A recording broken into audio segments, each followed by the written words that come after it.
Pandray anjarantsika fa 470 feo fahazavana estike fizam antany menakely misa 740 izy ireo no mandrafitra ity atokopihira ity.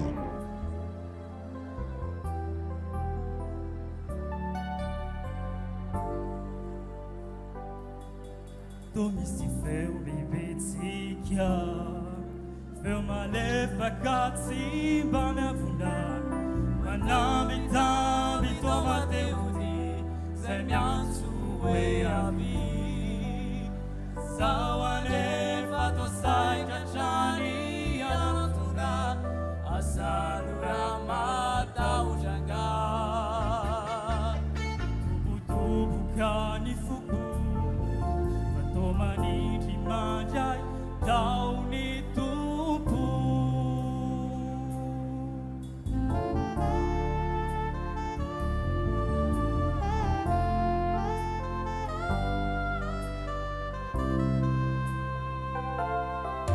Zalay balimbavako sainadasako atrizay lizay azamanay na matahotra fa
andao ataontsika mafimafy noho izay kosa le tehake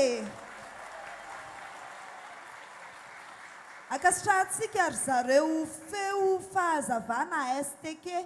fizama avy eo an-tany mena kely tsy dia alavitra eto izany